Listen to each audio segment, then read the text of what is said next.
Hello, everybody. It's Ray, your friendly neighborhood FTM. For those that don't know, that stands for female to male in transition. Um, I wanted to talk some more about my transition and what's been going on for me. I'm going on 10 months on testosterone on the 30th of this month, and it's going pretty good, if I don't say so myself. Uh, I'm still anxious about passing 100%. Um, it's important just for the sake of, not being misgendered and being taken seriously as a man. Um, when the How come nobody told us that when the hair starts growing on your face, it feels like bugs, spiders landing on your face? So I've been slapping my face for about 2 months. um, Keep thinking there's something there, but all it is hair growth. I've been told that teenagers feel that way as well when it starts coming in, but I'm still very excited that I'm moving further into my transition. Um, Bottom growth is pretty slow, which surprised me because I did start out with a lot of junk. And um, as slow as it's going, I get a little envious of guys who say, after 4 months, 2 months, 4 months, their private part is 2 inches long. I'm not even close to that. Um, so I took up pumping, and you can read about a lot of that on the internet, where it does make it uh, grow bigger in girth and longer. And they recommend that you do that for at least a couple of years before you have bottom surgery. I'm not sure if I'm going to have bottom surgery. I think I'll be, just satisfied with growth because of the risks involved. Um, One slip of that knife, and they can cut off your sexual feelings for the rest of your life. And I'm not sure I'm willing to go there. I'm also more interested in having a human transplant than I am a man-made penis. So um, that may not be something that I consider. Um, Binding thing is hot in the summer, hot and itchy. And I already sweat way more than I did before I started testosterone. I mean, sometimes, if I get nervous or anxious or upset, it's like somebody turned a faucet on under my armpits. I mean, it's just horrible. But that's pretty typical, as I read about it and other guys talking about how they sweat a heck of a lot more. Another thing I think about is that it's a real trip to start thinking like a man after 40 something years of thinking like a female. I can't exactly tell you what that means, except that I feel I'm I don't express emotions the same way. I don't feel the same way that I did before I started testosterone. Um, I definitely look at women differently, um, especially in the sexual department, because testosterone makes your libido go off the chain. It was really really intense for probably the first 3 months that I was on it. Um, I mean, just 24 hours a day thinking about sex. Um, so for anybody watching this, that hasn't started T, that's probably going to happen. Uh, and you'll be lucky if you're with somebody when it does. Um, I was part of the time, but mostly not. So, you know, I had to do what I had to do to deal with that. I also started packing, and a packer is a prosthetic penis. Some use it to have sex with. Some use it to pee. And I just use a regular packer from Real Magic. Um, I haven't got to the ones where that you can do all three are very expensive, up in the $500 $600 range. So I can't really afford that. So I just packed. But the moment I started it, it was like, wow, this is me.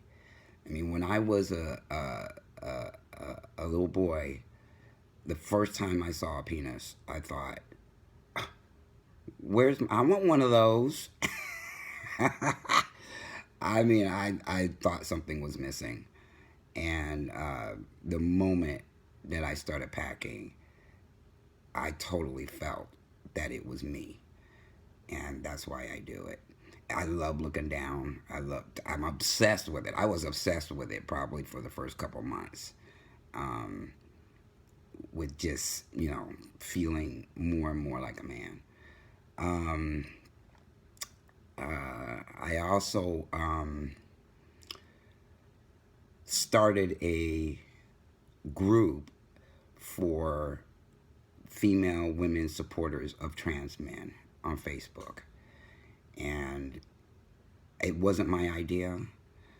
And I actually was the admin of a group of a woman who actually created that idea. But it was so messy and too much drama. And they didn't want a man being an admin because I didn't let people get away with stuff in there, trolling and whatnot. But the women do not have a voice. The people who support us through our transition, there's no support in this society for them. Um, and there's very few groups on Facebook that support just them. There's tons and tons of FTM groups on Facebook, but there's none that are strictly for the women. And the ones that do exist are either secret or they're not very active in those groups. And I make sure that my group is on and popping most of the time. And I protect the women. I don't let the men hit on them and things of that nature. Once I see that, they're history. Um, let's see, what else do I want to talk about? I'm finding that my commitment to being more involved in the trans community is starting to grow. I was an activist somewhat when I was living a lesbian life. I mean, I went to all the pride events in San Francisco, in the Bay Area, in California. I protested sometimes and I did this and that, but being at that wasn't really who I was. I wasn't as passionate about it as I am right now. I'll probably be speaking this November at the THEA conference, and I'm really excited about that. I ran into a guy that has something to do with the committee of that conference, and he asked me to come and speak about my transition, about being a black man, a black trans man, and also to try to bring other men to the conference, and also to speak. Because you know something? If what the gays and lesbians and bisexuals did in the 70s and 80s was become visible, cisgender people need to get used to us being around. And if they don't know we're around, we're not going to get where they got as far as being accepted in society.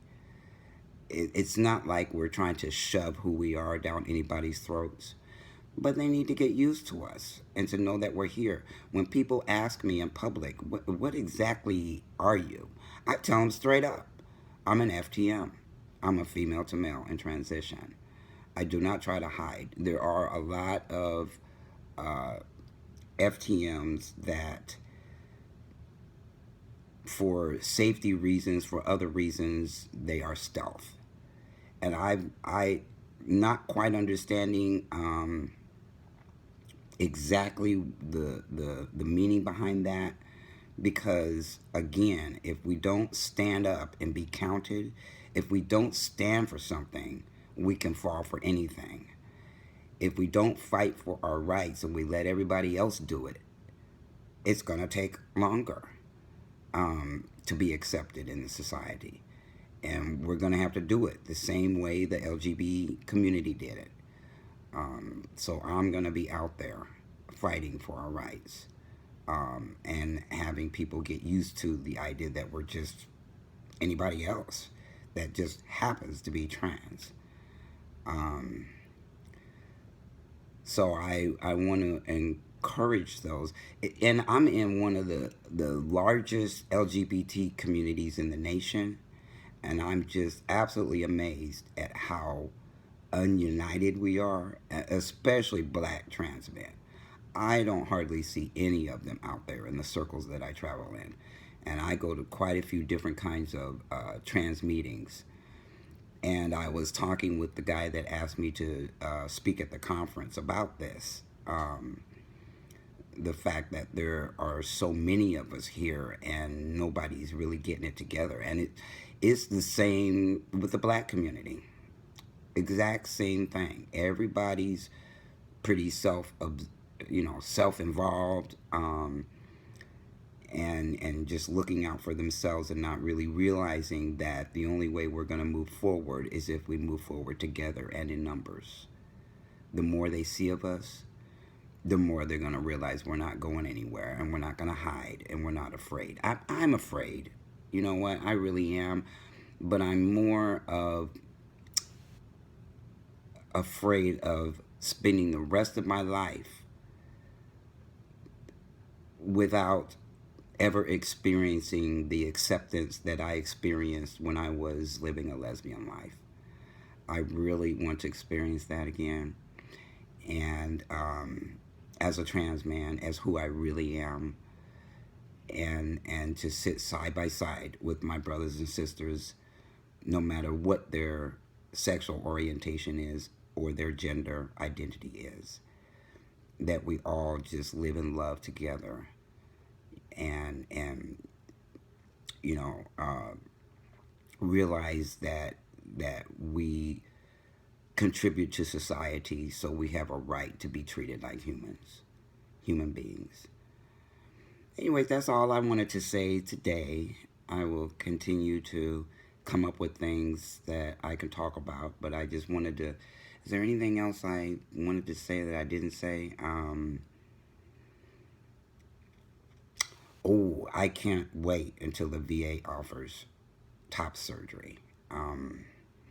That may be like a year off, but and if they train people to do the surgeries, I'm not even sure I'm going to do that. I want somebody who knows what they're doing. I would really love it if the advocates of the Veterans Administration find surgeons that are already skilled at top surgery. I saw a picture of the best top surgery I've ever seen in my life. I mean, it was perfect. The guy had pecs. It was phenomenal. And I've looked at lots and lots of top surgery results over the last 4.5 years that I've been researching about us, and I want to look like that.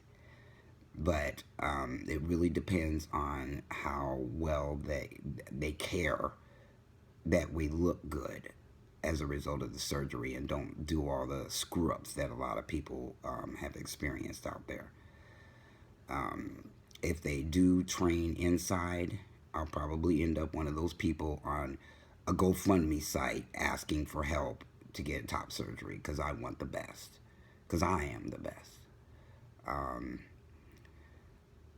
And I dress up just because it makes me feel like $1,000,000. I'll do anything to feel good on a regular basis, because I'm an optimist. and I will reject pessimistic people, pessimistic conversations. I mean, I totally don't want that input in my brain because life is hard enough without surrounding yourselves with negativity. So I hope you guys all had a good Sunday, and Ray will be talking with you soon. Have a good one.